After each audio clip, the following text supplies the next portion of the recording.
Hi, welcome to love talkies.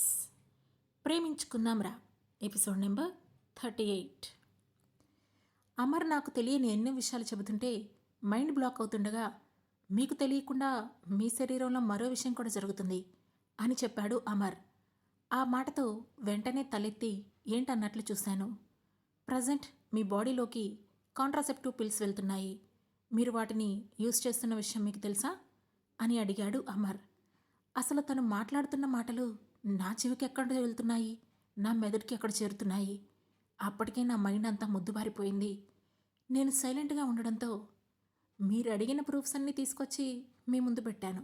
వాటిని ఇంకా నిజమో కాదో తెలుసుకునే బాధ్యత మీదే.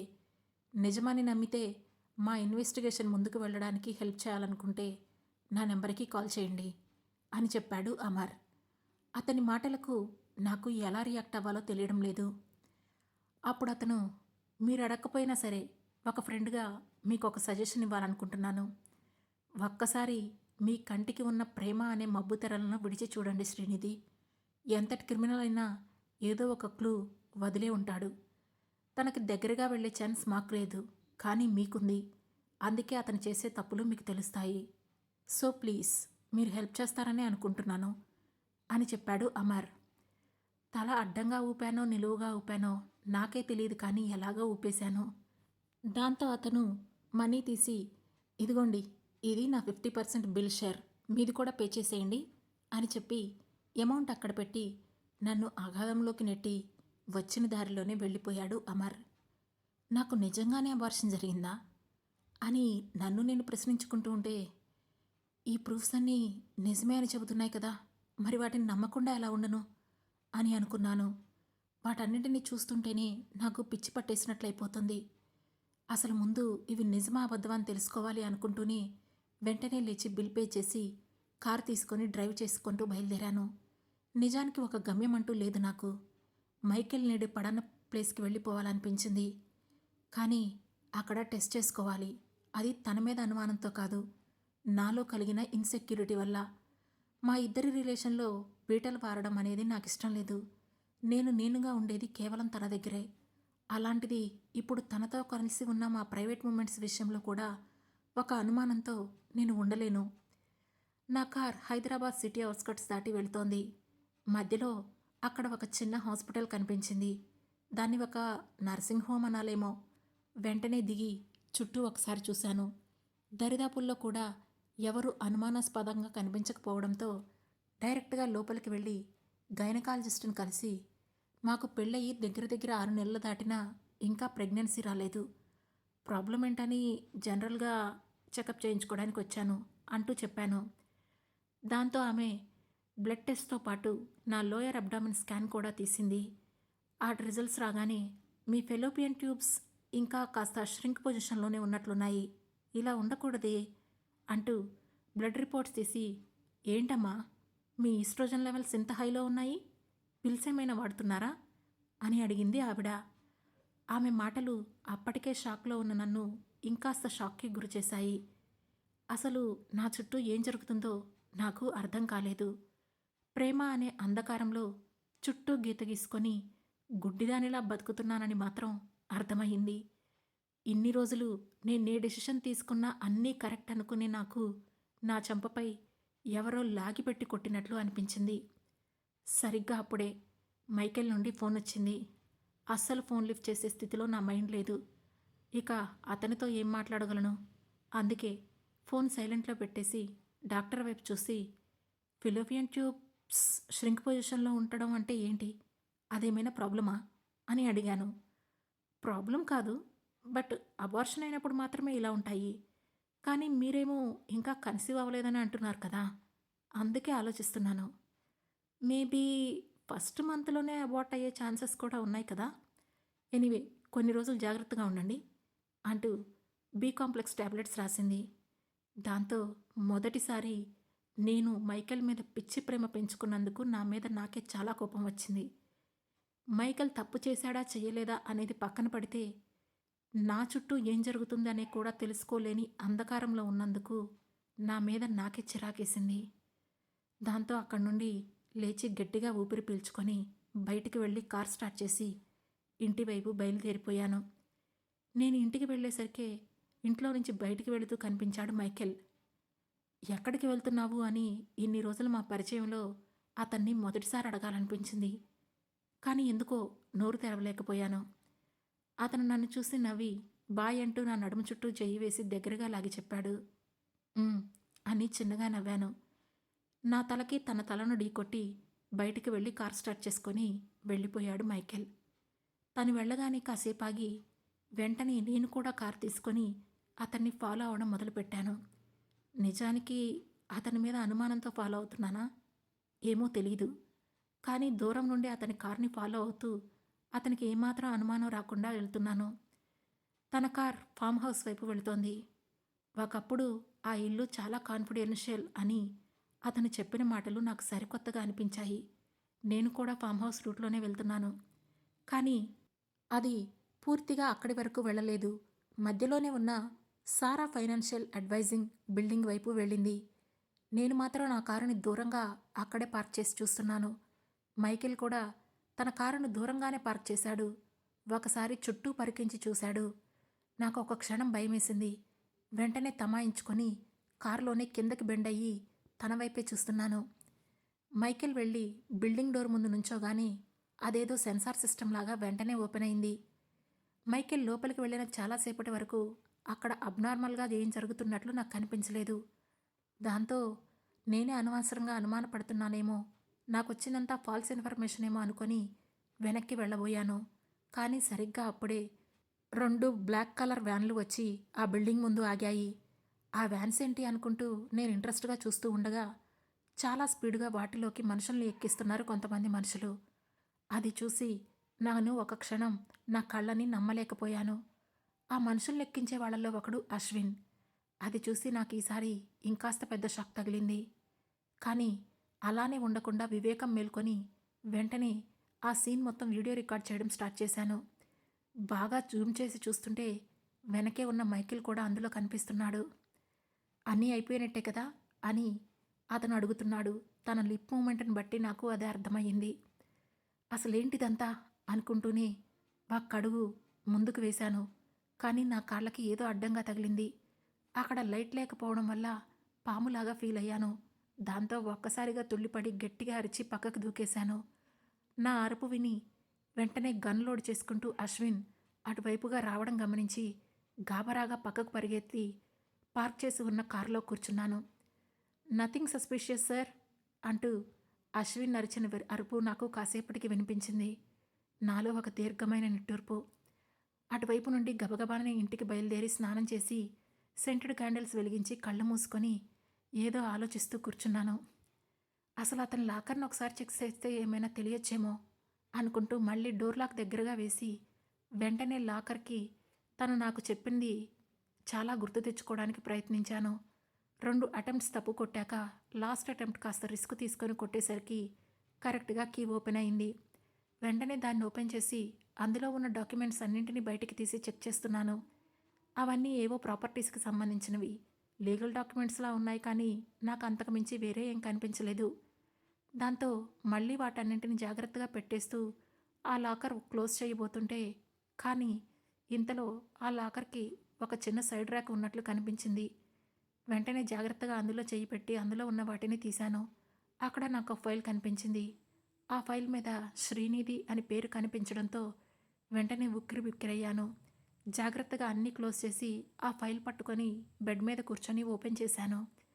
అందులో నా ఇంటర్మీడియట్ పూర్తయ్యాక నాన్నగారికి ఆఫీస్లో వచ్చిన ప్రమోషన్, అప్పుడు ఫ్యామిలీ కార్డు కోసం తీసిన ఫోటో దగ్గర నుండి నా ఫస్ట్ ఇయర్ కాలేజీలోకి అడుగుపెడుతున్నప్పుడు తీసిన ఫోటో, ఫస్ట్ ఇయర్ రిజల్ట్స్ వచ్చినప్పుడు నేను తెగ సంతోషంలో ఎగిరినప్పటి ఫోటో, సెకండ్ ఇయర్లో ఇండస్ట్రియల్ టూర్ కోసం పూణే వెళ్ళినప్పటి ఫొటోస్, సెకండ్ ఇయర్ అయ్యాక మా ఇంట్లో జరిగిన ఏదో ఫంక్షన్లో హాఫ్ శారీ కట్టుకొని ఇంటికి తోరణాలు కడుతున్న ఫోటో, థర్డ్ ఇయర్ ఇనాగరేషన్ రోజు నేను చేసిన క్లాసికల్ డ్యాన్స్ ఫొటోస్, అక్కడి నుండి మైకేల్ని మొదటిసారి కలిసిన రోజు నేను ఐస్ క్రీమ్ తింటున్నప్పుడు ఫొటోస్, కాలేజీలో ఉన్నప్పటి ఫొటోస్, నేను ఆరాధ్య కలిసి బయటికి వెళ్ళిన ఫొటోస్ అన్నీ ఉన్నాయి.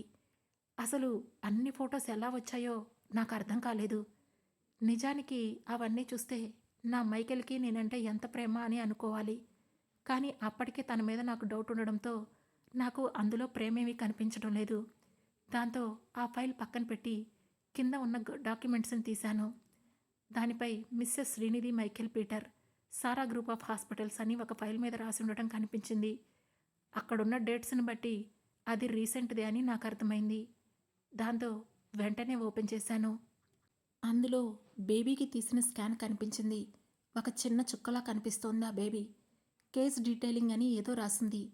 అవన్నీ నాకేం అర్థం కాలేదు, కానీ అబార్షన్ బై హస్బెండ్ కన్సెంట్ అని అక్కడ క్లియర్గా రాసింది.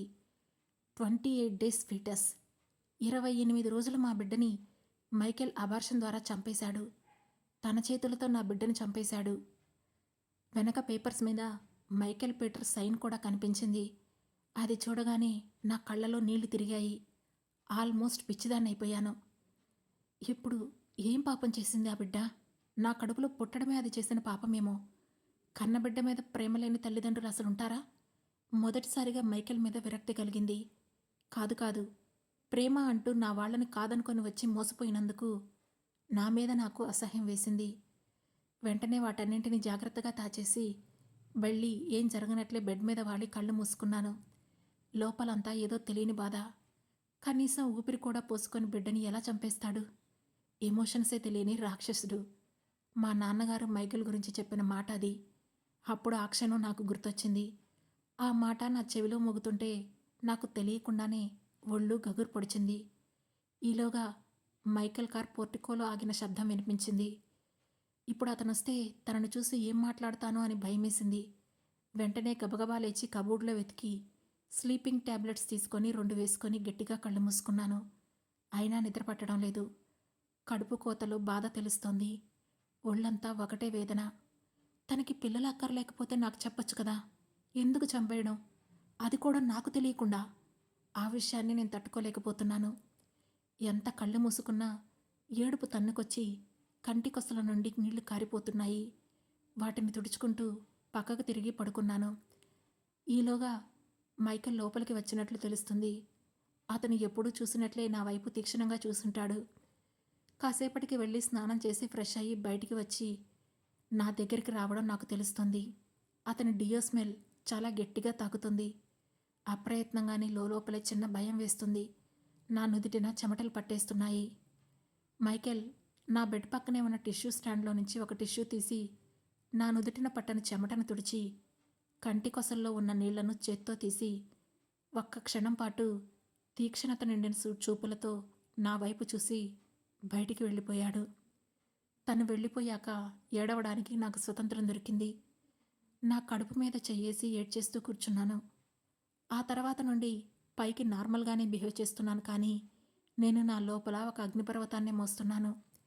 మైకేల్ ముందు నా ఎమోషన్స్ బ్రేక్ అవ్వకుండా ఉండడానికి ట్రై చేస్తూ నాకు కావలసిన నిజాలు తెలుసుకునే ఛాన్స్ కోసం ఎదురు చూస్తున్నాను. ఆ ఫైల్ మీద డాక్టర్ నేమ్ చూశాను కదా, దాంతో ఆవిడ్ని కలవడానికి అపాయింట్మెంట్ బుక్ చేసుకొని ఇంట్లో ఎవరికీ తెలియకుండా నా రిపోర్ట్స్ తీసుకొని ఒకరోజు డాక్టర్ దగ్గరికి వెళ్ళాను. లోపల నన్ను చూడగానే ఆవిడ ఒక్కసారిగా నుంచొని కంగారు పడిపోతూ, మేడం మీరు అంటోంది. ష్, కామ్ డౌన్ అని ఆవిడని కూర్చోబెట్టి, ఈ ఫైల్లో నా డీటెయిల్ రిపోర్ట్ రాసింది మీరేనా అంటూ నా చేతిలో ఉన్న ఫైల్ను ఆమె చేతికి ఇచ్చాను. దాన్ని ఓపెన్ చేసి చూసి అవును అన్నట్లు తలూపింది డాక్టర్. నా లోపల నుంచి బాధ తన్నుకొస్తుంటే ఆ ఎమోషన్ని కంట్రోల్ చేసుకుంటూ, నాకు అబార్షన్ చేసింది కూడా మీరేనా అని అడిగాను. కాదు మేడం అని కంగారుగా చెప్పింది ఆ డాక్టర్. వాట్, అక్కడ మీ సైన్ ఉంది కదా అని గంభీరంగా అడిగాను. సైన్ నాదే, కానీ మీరున్న రూమ్లోకి కూడా నేను రాలేదు. అసలు మిమ్మల్ని డీల్ చేసిన డాక్టర్ నేను కానే కాదు. మీరు అడ్మిట్ అయ్యాక డాక్టర్ వచ్చేలోపు నేను జస్ట్ మీ కేస్ డీటెయిల్స్ రాశాను అంతే. బ్లీడింగ్తో రావడం వల్ల ఫస్ట్ మీకు ప్రెగ్నెన్సీ టైం ఏమో అని డౌట్ వచ్చి టెస్ట్ చేశాం. మా డౌట్ కరెక్టే, మీకు ప్రెగ్నెన్సీ బట్ ఎర్లీ మంత్స్ అని తెలిసింది. సో స్కాన్ తీసి మీ అబ్డామెన్ పొజిషన్ అంతా చూసి నేను ఈ ఫైల్లో నోట్ చేశాను. కానీ మీ కేసులో ఫెలోపియన్ ట్యూబ్స్ చాలా చిన్నగా ఉన్నాయి. సెర్వికల్ లెంగ్త్ కూడా చాలా చిన్నగా ఉంది. జనరల్గా ఆ ప్రాబ్లం కాస్త నల్లలు నిండిన వాళ్ళలో మాత్రమే చూస్తాం. కానీ మీకు ఫస్ట్ మంత్ కూడా నిండకుండానే అలా ఉండడంతో డౌటొచ్చి మైకేల్ సరికి ఆ విషయాన్ని ఎక్స్‌ప్లెయిన్ చేశాను మేడం. ఆ తర్వాత వేరే డాక్టర్స్ మిమ్మల్ని ట్రీట్ చేశారు. నేను జస్ట్ పేషెంట్ డీటెయిల్స్ మీద సైన్ చేశాను. అంతే అని కంగారుగా చెప్పింది. అలా సెర్వికల్ లెంగ్త్ తక్కువ ఉంటే ప్రాబ్లమ్ ఏంటి? అని అడిగాను. అలా ఏం ఉండదు మేడం. ప్రాబ్లమ్ కాదు. కానీ ఒక్కొక్కసారి పుట్టే బేబీస్ మాత్రం ఫిజికల్ ఛాలెంజ్డ్‌గా పుట్టే అవకాశం ఉంది. లేదంటే కడుపులోనే బ్లడ్ షుగర్ లాంటివి అటాక్ అయ్యే ఛాన్సెస్ కూడా ఉంటాయి అని చెప్పింది ఆవిడ. సో, అవిటి బిడ్డ పుట్టకుండా మొత్తానికి పాములా మారి తన సొంత బిడ్డనే చంపుకున్నాడు మైకేల్. నా జీవితంలో మొదటిసారిగా అతని మీద ఆవేదన బీజాలు పడ్డాయి. వెంటనే పైకి లేచి ఆవిడకి థ్యాంక్స్ అని చెప్పేసి ఇంటికి బయలుదేరిపోయాను. నేను ఎక్కడికి వెళ్ళినా మైకేల్కి ఇట్టే తెలుస్తుంది. అతనికి అసలు రీజన్ తెలిసే కంటే ముందుగా నేనే ఏదో ఒకటి చేసి కవర్ చేయడం బెస్ట్ అనుకున్నాను. దానికోసం ముందుగానే అబద్ధాలు రెడీగా పెట్టుకున్నాను. అతను వచ్చేసరికి ఫ్రెష్ అయ్యి ఫైల్స్ ఏవో చెక్ చేస్తూ కూర్చున్నాను. మైకేల్ వచ్చి ఫ్రెష్ అయ్యి బయటికి రాగానే కాఫీ కావాలా అని అడిగాను. వద్దు, గ్రీన్ టీ చాలు అని చెప్పాడు మైకేల్. ఓకే అని తనకి గ్రీన్ టీ కలిపి తీసుకొచ్చి కప్పును టేబుల్ మీద పెట్టేసి వెళ్ళిపోతుంటే నా ముంజేతిని పట్టుకొని దగ్గరగా లాగాడు. అతని మీద వాలిపోయి టక్కున కళ్ళు మూసుకున్నాను. నిజానికి అది నాకు ఎప్పటిలాగా పరవశంగా కాదు, కంపరంగా అనిపించింది. నా బిడ్డని చంపేసుకున్న కిరాతకుడితో నేనున్నాను అనే అపరాధ భావనతో కళ్ళు మూసుకున్నాను. ఆర్ యు ఓకే అని గంభీరంగా అడిగాడు మైకేల్. హా, అదేంటి అలా అడిగారు? కొంచెం పీరియడ్ క్రాంప్స్ ఎక్కువయ్యాయని హాస్పిటల్కి వెళ్ళాను మార్నింగ్. కొంచెం అనీజీగా ఉంది అంతే అని చెప్పాను. "మ్మ్" అని చెంప మీద బొటని వేలితో చిన్నగా నిమురుతూ నా కళ్ళలోకి చూశాడు. నేను కూడా అతని కళ్ళలోకి చూడడంతో నాకు తెలియకుండానే అతని మాయలో పడిపోతూ తన మెడ చుట్టూ చేతులేసి భుజం మీద తలవాల్చి ఏదో ఆలోచిస్తున్నాను. ఇంతలో మైకేల్ ఫోన్ వైబ్రేట్ అయ్యింది. వెంటనే గబుక్కున దూరం జరిగాను. జాగ్రత్తగా నన్ను పట్టుకొని పక్కకు దింపి కాల్ లిఫ్ట్ చేసి బాల్కనీలోకి వెళ్ళిపోయాడు మైకేల్. అసలు ఫస్ట్ నేను అమర్తో మాట్లాడాలి. నేను తెలుసుకున్నదంతా అతనికి చెప్పాలి. తనకి కావలసినవేంటో కనుక్కోవాలి అని ఫిక్స్ అయ్యి మైకేల్ ఫోన్లో ఏం మాట్లాడుతున్నాలో వినడం కోసం నేను తన వెనకే వెళ్ళాను. ఏం మాట్లాడుతున్నాడో తెలియడం లేదు. తన వెనకే ఉన్నా కూడా నాకేం వినిపించడం లేదు. నేను చెవులు రిక్కించి వింటున్నాను. ఇంతలో సడన్గా తన పక్కకు చెయ్యి పెట్టి నా నడుము చుట్టూ చెయ్యేసి దగ్గరగా లాగి నా భుజం మీద తలవాల్చి అవన్నీ చెక్ చేసి నాకు కాల్ చెయ్యి అని ఫోన్లో చెప్పి ఫోన్ ఆఫ్ చేశాడు మైకేల్. ఊపిరి బిగబట్టి తన వైపే చూస్తున్నాను. నా నుదుటి మీద నుండి కారుతున్న చెమటను వేలితో నెమ్మదిగా రాస్తూ గాలి ఊదాడు. దాంతో ప్లీజ్ అని తన షర్టుని గట్టిగా పట్టుకొని చెప్పాను. ఏమైంది శ్రీ, ఎందుకంత వియర్డ్గా బిహేవ్ చేస్తున్నావు అని కళ్ళు చిట్లించి అడిగాడు మైకేల్. నేను వియర్డ్గా బిహేవ్ చేస్తున్నానా అని చిన్నగా నవ్వుతూ లోపల చచ్చేంత భయం ఉన్నా కూడా దాన్ని దాచేస్తూ అడిగాను. నాలో వచ్చే చిన్న చిన్న చేంజెస్ కూడా తను చాలా బాగా ఐడెంటిఫై చేయగలడు. అది నాకు బాగా తెలుసు. అతనేం మాట్లాడలేదు కానీ అర నిమిషంలో నేనే అబ్బా అని గట్టిగా అరిచాను. అతను అంత గట్టిగా గిల్లాడు. ఆ గిల్లుడికి సర్రుమని నొప్పి పుట్టేసింది నాకు. దాంతో రాక్షసానందం పొందుతున్నారు కదా అని అతను గిల్లిన చోట రుద్దుకుంటూ చాలా కోపంగా అడిగాను. ఇంతలో అతనేదో మాట్లాడబోయాడు కానీ మళ్ళీ వెంటనే ఫోన్ వైబ్రేట్ అయింది. దాంతో కాల్ లిఫ్ట్ చేసి మాట్లాడుకుంటూ రూమ్లో నుండి కారు కీస్ తీసుకొని బయటికి వెళ్ళిపోయాడు. ఈసారి అతని ఫోన్ రింగ్ అవుతున్న టైంలో డిస్ప్లేపై నేను చూడగలిగాను. అర్బాజ్ అని కనిపించింది. దాంతో ఎవరితను, నేనెప్పుడు కనీసం ఆ పేరు కూడా వినలేదు అనుకున్నాను. అతని వెనకే వెళ్ళి బాల్కనీలో నుండి చూస్తూ నుంచున్నాను. తన కార్ గేట్స్ దాటినంత వరకు వెయిట్ చేసి గబగబా తనకు సంబంధించిన కబోర్డ్ అంతా రూమ్లోకి వెళ్ళి వెతికాను. నాకు దొరికిన ఫైల్స్ అన్నింటినీ ఫొటోస్ తీస్తూ మొత్తం చెక్ చేస్తున్నాను. నాకు పైపైన కనిపించినవన్నింటినీ ఫొటోస్ తీసి జాగ్రత్తగా మళ్ళీ వాటిని తిరిగి ఆ ప్లేస్లోనే పెట్టేసి పొద్దున్న లేవగానే అమర్తో మాట్లాడాలి అనుకొని పడుకుండిపోయాను. తర్వాత రోజు ఉదయాన్నే అందరూ ఎటువాళ్ళటు వెళ్ళిపోగానే అమర్కి కాల్ చేసి మాట్లాడి నా దగ్గరున్న మిస్టీరియస్ ఫొటోస్ సెండ్ చేశాను. వాటన్నింటినీ చూసిన అమర్, ఇవి కాదు శ్రీనిధి, ఇవి నార్మల్ ఆడిటింగ్ ఫైల్స్ లాగే ఉన్నాయి. డ్రగ్ కంపెనీ పేరుతో కానీ, వాళ్ళ అగ్రిమెంట్ కానీ, లేదంటే ఆఫీస్ బిల్డింగ్ ఫొటోస్ కానీ, మెయిల్స్ కానీ, డ్రగ్ కాంపోజిషన్ కానీ, ఇలా ఏదైనా ఎనీథింగ్ ఏదో ఒకటి ఉంటాయి, ఖచ్చితంగా దొరుకుతాయి. అవి చూడండి అని చెప్పాడు Amar. Okay, I will check them అన్నాను. ఓకే అని కాల్ కట్ చేశాడు అమర్. దాంతో ఆ డీటెయిల్స్ అన్నీ తెలుసుకోవాలంటే ఖచ్చితంగా మైకేల్ ఫోన్లోనే ఉంటాయని అనుకున్నాను. కానీ మైకేల్ ఫోన్ నేనెలా తీసుకోవాలి? చాలా డీటెయిల్స్ తన ఫోన్లోనే ఉంటాయి కాబట్టి అతను దాన్ని చాలా జాగ్రత్తగా పట్టుకుంటాడు. అందులో లేకపోతే ల్యాప్టాప్లో కూడా డీటెయిల్స్ ఉండొచ్చు అని ఆలోచిస్తూ ఉన్నాను. సరిగ్గా ఆ రోజు సాయంత్రమే మైకేల్ బాల్కనీలోని ల్యాప్టాప్లో ఏదో వర్క్ చేసుకుంటున్నాడు. నేను ఏదో మ్యాగజైన్ చదువుతూ పక్కనే కూర్చున్నాను. తనకు మీటింగ్ టైం అయింది. దాంతో లేచి వెళ్ళి కోట్ సెట్ చేసుకుంటుంటే నేను తన ల్యాప్టాప్ తీసి సర్దుతున్నట్లుగా దాన్ని పక్కన పడేసి దాని ప్లేస్లో నా ల్యాప్టాప్ పెట్టాను. ఇద్దరిది సేమ్ మోడల్ కాబట్టి అది ఓపెన్ చేసినంత వరకు అతనికి పెద్దగా నేను తన ల్యాప్టాప్ పక్కన పెట్టేసినట్లు డౌట్ రాదు. అతను కోట్ వేసుకొని మీటింగ్కి వెళ్ళిపోయాడు. నేను వెంటనే అతని ల్యాప్టాప్ ఓపెన్ చేసి లాక్ ఓపెన్ చేయడానికి ట్రై చేశాను. కానీ అది నా ఫేస్తో ఈజీగానే అన్లాక్ అయింది. థ్యాంక్ గాడ్, ఇప్పుడు దీన్ని డీకోడ్ చేసే పని తప్పింది అనుకుంటూ మొత్తం అందులో ఉన్న ఫైల్స్ అన్నింటినీ కాపీ చేసుకొని పెన్ డ్రైవ్ తీసి పక్కన పెట్టేసి క్లోజ్ చేస్తుంటే కొత్త మెయిల్ ఏదో వచ్చినట్లు నోటిఫికేషన్ కనిపించింది. వద్దు వద్దు అనుకుంటేనే ఆ మెయిల్ మీద క్లిక్ చేశాను. అది వియత్నాంలోని డ్రగ్ కంపెనీతో చేసిన చాట్.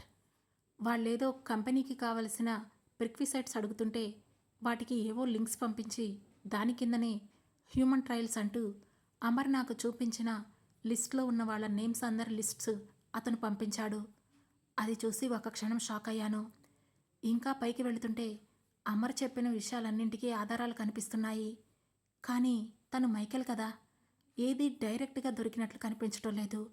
మొత్తం అందులో పై ఉన్న ఇన్ఫర్మేషనే కనిపిస్తోంది. నాకు కూడా పూర్తి సమాచారం ఏమీ అక్కర్లేదు. అతను జైలుకు వెళ్ళిపోవాలి. దేవుడుగా మరి నా బిడ్డ ప్రాణాలు తీసుకునే హక్కు తనకి లేదు. తను కూడా ఒక మనిషి అని అతనికి గుర్తు చేయాలనుకున్నాను. అంతే. తను నన్ను ఎందుకు లవ్ చేశాడో, చేసినట్లు నటించాడో, లేదంటే మరొకటో కానీ నేను మాత్రం మైకేల్ని నిజంగానే లవ్ చేశాను. అమ్మా నాన్న కంటే ఎక్కువ లవ్ చేశాను. అలాంటి అతను నన్ను మోసం చేశాడు. అందుకు అతనికి ఖచ్చితంగా ఏదో ఒక శిక్ష పడాలని మాత్రమే ఆ క్షణం అనుకున్నాను. తనేదో ఒక భారీ డ్రగ్ మ్యానుఫ్యాక్చరింగ్ కంపెనీ పెట్టబోతున్నాడని, దానికోసమే హైదరాబాద్ పరిసరాల్లో 100 ఎకరాల స్థలం కొన్నాడని ఆర్కివుడ్ చాట్స్లోకి వెళ్ళి చూస్తే లైసెన్స్ ఉన్న గన్స్ గురించి కూడా ఏదో సెండ్ చేశాడు. తన నోట్స్ అన్నీ చూస్తుంటే క్లియర్గా తనేదో డ్రగ్ ఫార్ములా రాసుకున్నట్లు కూడా కనిపించింది. వెంటనే వాటన్నింటినీ ఫొటోస్ తీసి అమర్కి ఫార్వర్డ్ చేశాను. ఆ తర్వాత అతని మ్యాక్బుక్ను యథావిధిగా క్లోజ్ చేసి బెడ్ మీద పెట్టేసి వెంటనే ఫోన్ తీసి మైకేల్కి కాల్ చేశాను. అతను కాల్ లిఫ్ట్ చేయలేదు. మరోసారి కాల్ చేసేసరికి లిఫ్ట్ చేశాడు. మీ ల్యాప్టాప్ ఇక్కడే ఉండిపోయింది, నేను మిస్ప్లేస్ చేశాననుకుంటా. మీటింగ్కి ఏమైనా ఎమర్జెన్సీ ఉంటే చెప్పండి, పంపించేస్తాను అని చెప్పాను. ఇట్స్ ఓకే, దట్స్ ఫైన్ అని చెప్పి కాల్ కట్ చేశాడు మైకేల్. అతని కాల్ కట్ అవ్వగానే నేను వెంటనే అమర్కి కాల్ చేశాను. ఓ గాడ్, మీరు సెండ్ చేసినవి చాలా దగ్గర వరకు మ్యాచ్ అయ్యాయి శ్రీనిధి. కానీ ఇంకా కాస్త డీప్గా కూడా ఇన్ఫర్మేషన్ కలెక్ట్ చేయగలరా అని అడిగాడు అమర్. నో, ఇంతకు మించి నాకు ఛాన్స్ లేదు మిస్టర్ అమర్. నాకు తెలిసి మీకు ఈ ఇన్ఫర్మేషన్ సరిపోతుంది తన మీద రైడ్ వారెంట్ కోసం. ఇవి సబ్మిట్ చేసి రైడ్ వారెంట్ తీసుకొని రైడ్ చేయండి. నాకు తెలిసినంతవరకు మీకు ఏవో ఒక సాక్ష్యాలు దొరుకుతాయి అని చెప్పాను. బట్ కేవలం రైడ్ వారెంట్ సరిపోదు శ్రీనిధి. తన మీద కేసు ఫైల్ చేయాలంటే దానికి ఒక A1 సాక్షి కూడా కావాలి. అతను సొసైటీలో చాలా పేరున్న మనిషి. ఇంత చిన్న అలిగేషన్స్కి ఇలాంటివంటే కష్టం. ఇన్ఫ్యాక్ట్ చాలా బలమైన సాక్ష్యం కావాలి అని చెప్పాడు అమర్. ఆ మాట వినగానే ఒక క్షణం ఆలోచించి నేను గట్టిగా ఊపిరి పీల్చుకొని వదిలి నా కళ్ళలో కారుతున్న కన్నీటిని తుడుచుకొని, అయితే ఆ A1 విట్నెస్ నేనే అవుతాను, కోర్టులో నేనే సాక్ష్యం చెబుతాను అని చెప్పాను. నా మాట విన్న అమర్ ఆశ్చర్యంగా వాట్ అని అరిచినట్లే పెద్దగా అడిగాడు. ఆ తర్వాత ఏం జరగబోతుంది తెలుసుకోవాలంటే వెంటనే మా లవ్ టాకీస్ ఛానల్ను సబ్స్క్రైబ్ చేసుకొని ప్రేమించుకుందాంరా సిరీస్లోని నెక్స్ట్ ఎపిసోడ్ను వినండి. మా ఈ కథ మీకు నచ్చినట్లయితే లైక్ చేసి, షేర్ చేసి, కమెంట్ చేసి అలాగే హై పాయింట్స్ కూడా ఇచ్చి మమ్మల్ని సపోర్ట్ చేయండి. Thank you. Thanks for watching.